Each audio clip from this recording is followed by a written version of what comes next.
Hi everybody, this is Mr. Moore and welcome back to Sales Strategies. This will be our final session, our final video session together. And this time we want to talk about finding new prospects. How do we find new customers to call on so that we can keep our sales business growing? That's really what we want to talk about. So let's get started with that now. What do we want to talk about today? Really just two simple things. Number one, we want to talk about how to identify new prospects. How do we find them? And then once we find them, how do we get new appointments in the business-to-business setting? So let's talk about identifying prospects. How do we find new potential customers to talk to? So prospects are just potential new customers you do not know. So there have got to be more customers out there that could use your services that you, as a professional salesperson, want to go talk to. And so how do you find them? What do you do? Let's look at four different points here I want to make with you. First of all, no cold calling. I know that's kind of the thing. You know, people think of salespeople as just what an old friend of mine used to say, smiling and dialing. Just finding a phone book or searching on the internet and just calling people all day long that don't want to talk to you. Or emailing people, email blasts, people don't know you, don't want to talk to you. I have found that to be extremely bad way to do it. Very little return on your time doing that. People today, especially, they don't know you. They don't want to talk to you. You send someone an email that they don't know you, and more than likely, your email never sees the light of day. They filter it out or kick it to a spam folder or just delete it. You pick up the phone and try and call somebody. People are so busy, they're not going to pick up the phone for somebody that they don't know. It's the hardest way, and it's the least return on your investment of any. So I just say don't do it. Just let that go. Forget about that. Let's not work harder. Let's work smarter. All right? And I'll show you how to do that. And one of the ways you do that is to use your relationships to get referrals. In other words, the people that you know in your industry know customers that you don't know. So you try to use the relationships that you have mostly with your partners in the sales channel to help you, give you names, give you phone numbers, maybe even let you use their name to reference when you reach out to a new customer. So you remember when we went through this a few sessions ago, we talked about the business-to-business market structure, and we talked about all of these different players here. Manufacturer, rep firm, distributor, contractor, end user. And so if you're selling for a manufacturer, for example, you may have rep firm contacts that you know. Let's say that you're trying to get into a new contractor in town. So that's down here under contractor. But you don't know anybody there. Well, you could reach out to your rep firm and say, do you know anyone there? Or you could reach out to your distributor partner and say, hey, do you know anyone there? And they might be able to say, oh yeah, it's Billy Bob over there. He does all the buying for them. Well, do you have his number? Sure, I'll send you his number. Do you have his email, contact card? You see, and then you can ask him if he'll let you use his name. And some people will say, sure, yeah. And so you reach out to Billy Bob and you say, hey, so and so gave me your information. And that's a little bit more of an in to get that person to respond to your email or your phone call. But if you're a distributor, you can go up and talk to the manufacturer or the rep firm, or you can go down and talk to your contractor. Maybe you're trying to get into a new end user account. But whatever the case, what you want to do is ask, who do I know that might know someone at the company I'm trying to get into? Leverage those, and then be someone who shares information with your partners too. When they come to you and ask a question, give them information. And then later on, when you need it from them, they'll kind of owe you a solid, so they'll do that for you. But that's one way to do that. You get the names and contact from someone that you know.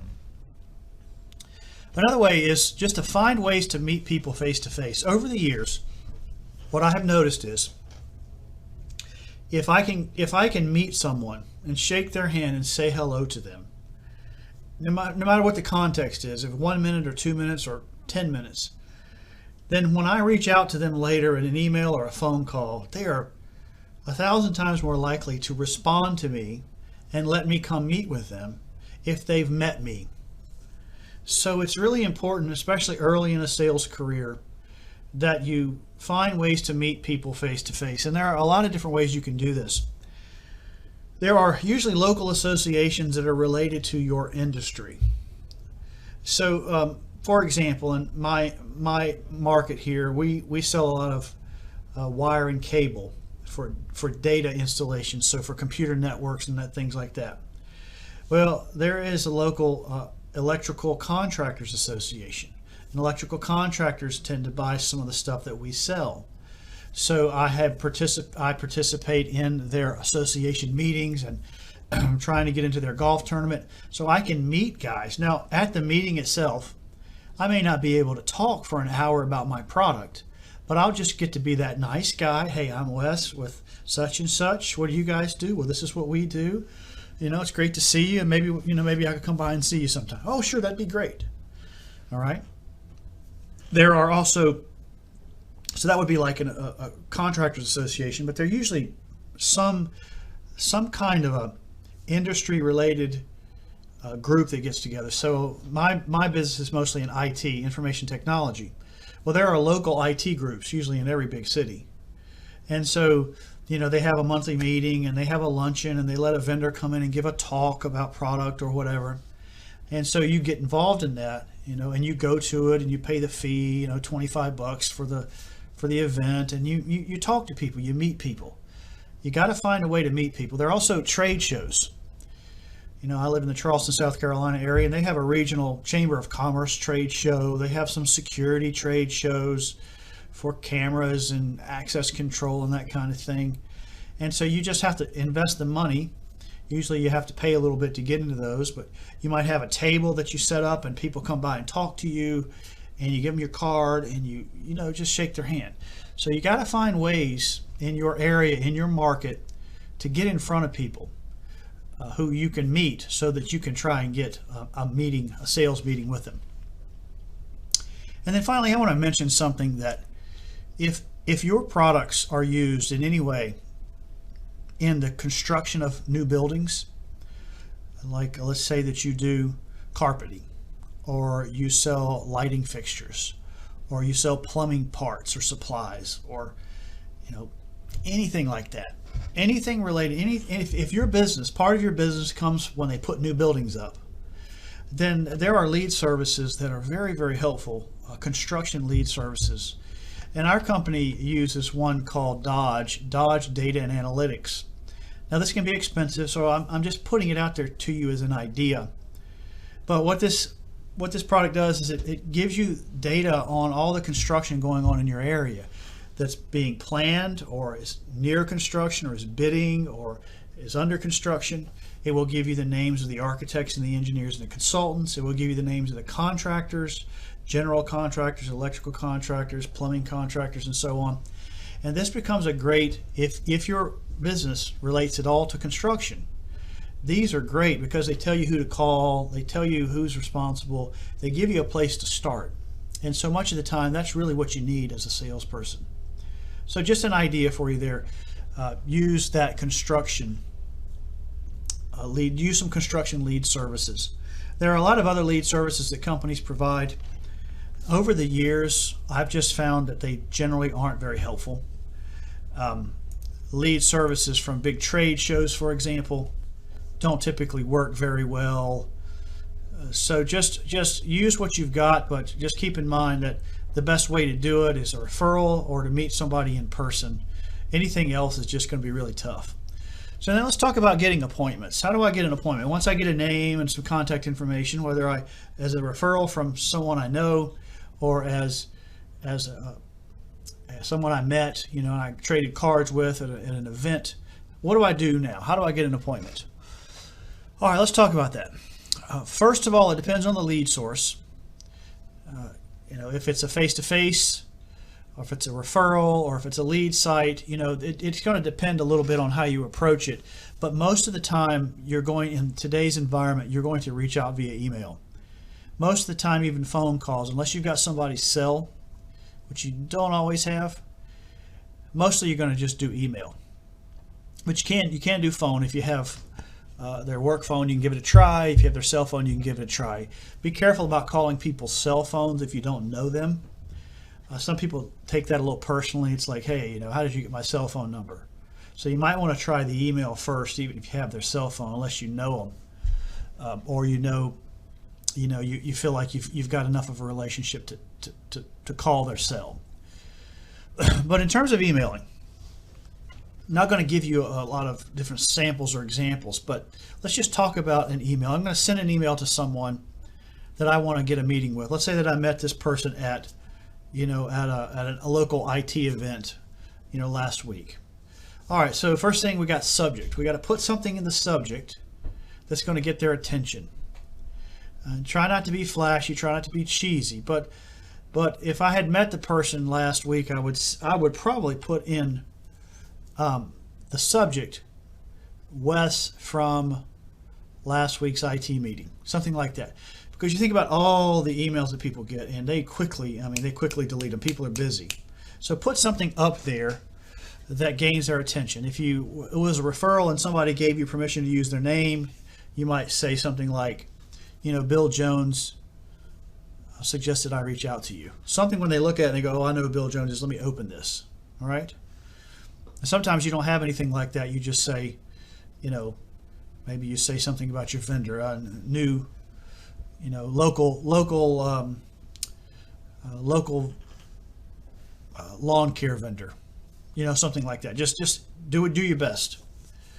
And then in the content, the email itself. First of all, you want to be short. Do not write a lengthy email. Nobody reads them. You want to be very short. You want to focus on the value. So, my name is Wes Moore. I work for a company with Accutech. We do data cabling, security, and AV distribution, period. That short, very short, crystallized, okay, that value. Drop the name if you have it. As I said, Bill suggested I contact you. And then just say, ask for a meeting. Could I come by and talk to you about how we might be able to help you in your business? That's all you need to do. Dear so-and-so, this is who I am, this is what I do, kind of the value, and then, would you consider a meeting with me? I look forward to hearing from you. That's it. Because if they're interested, they're going to respond. If they're not interested, it doesn't matter how long you make it. All right? Once you send it, don't hound them. Send an email, send one more follow-up as a maximum, maybe a week later, just to make sure it doesn't hit their spam filter, then move on. If they don't respond to you in those two times, they don't want to talk to you. So there's no point in harassing them. Same for a phone call. One more follow-up phone call and leave them alone. And then just point this out to you. The longer you're in a territory, the less you'll have to work on new leads. Over the course of time, you're going to learn more people. You're going to grow your business. You're going to have more referrals, more relationships, and you're going to get to the point where you don't have time to chase a lot of new stuff. So don't lose heart. You just got to stick with it as long as you need to build your business up, and then you'll be able to move on. Now let me give you one last thing here as we wrap up this final session. And I call this the red stars and blue diamonds. Red stars and blue diamonds. When it comes to prospecting, which is what we're talking about, trying to find new customers, you're going to go through a whole lot of rejections, or people just flatly ignore you before you hit anybody who's interested. And so the blue diamonds here are all the times you try that nobody responds to you. And then the red stars are the ones where people respond. And you can see there are a lot more blue diamonds than there are red stars. But you've got to go through the blue diamonds to get to the red stars. And so the purpose of this diagram is simply to say 9 out of 10 people aren't even going to respond to you. But you just got to keep at it. You just got to forget. Don't let it be emotional. Don't let it be personal. Just plug away at it like you're laying bricks. Just keep laying the bricks. And eventually you're going to get a red. Somebody's going to reply and go, yeah, that'd be great. Let's meet. And you're going to be so excited. All right, but if you just stop, what if I stopped over here and I only called, or tried to email, say 5 people or 4 people, I might not even get to the first red star. So you've got to keep doing it. You've got to do it long enough to get to people. And that's the blue diamonds and the red stars. You're looking for the red stars, but it's going to take you some time to get there. So that concludes really what I wanted to say about prospects. And I just want to say to you, I've enjoyed talking with you, and I've enjoyed this set of videos very much. I obviously I love the subject, and I think there's a lot of value to being a professional salesperson if you do it right. And I hope these videos have helped you, and my very best to you as you consider potentially a career in sales. And I hope things go very well for you. So you take care. Good talking to you.